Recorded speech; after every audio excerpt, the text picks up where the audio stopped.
বন্ধু বন্ধু, তুই গোপটপ ঠিক করা তো।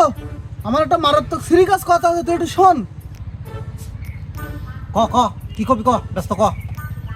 আচ্ছা শোন, তাহলে মারাত্মক সিরিয়াস কথাটা। তুই তো বিয়ে শাদী করিসিস, আমারও করতিবে। তা বউ কি জিনিস? বউ আচ্ছা আচ্ছা, শোন তাহলে শোন। বউ হলো এমন একটা জিনিস যে তোর কোনো সময় ভালো থাকতে দেবে না, কিন্তু তোর ভালো থাকার জন্য সে সকাল সন্ধি সব সময় দোয়া করবে। ডাল মে তো কুছ কালা হ্যাঁ। এর অন্তরালে নিশ্চয়ই কিছু আছে। তুই বউকে যেভাবে থামি গেলি, বল বল বল বল খুলি বল। শোন, ওই বিয়ের পিনিক চাগালি আমি যতই যা বলিনি কেন, ও তোর মাথায় ঢোকবে না।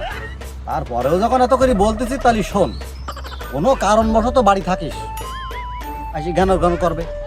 বাড়ি থাকো কেন, কাজ করতে পারো না, এ করতে পারো না, ও করতে পারো না, ও কম্মা, বুঝতে পারছিস?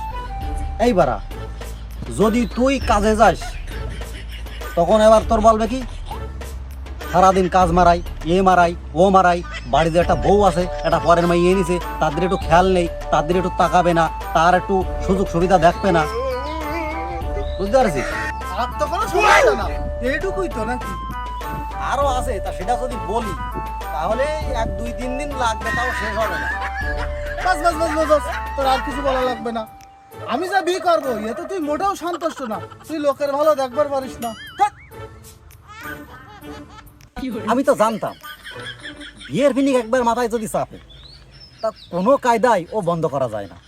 তো আমার সময়ও ঘটিল, ওগুলো আমারই তো ওই রোগে। যা বি কর টের পাবি নে।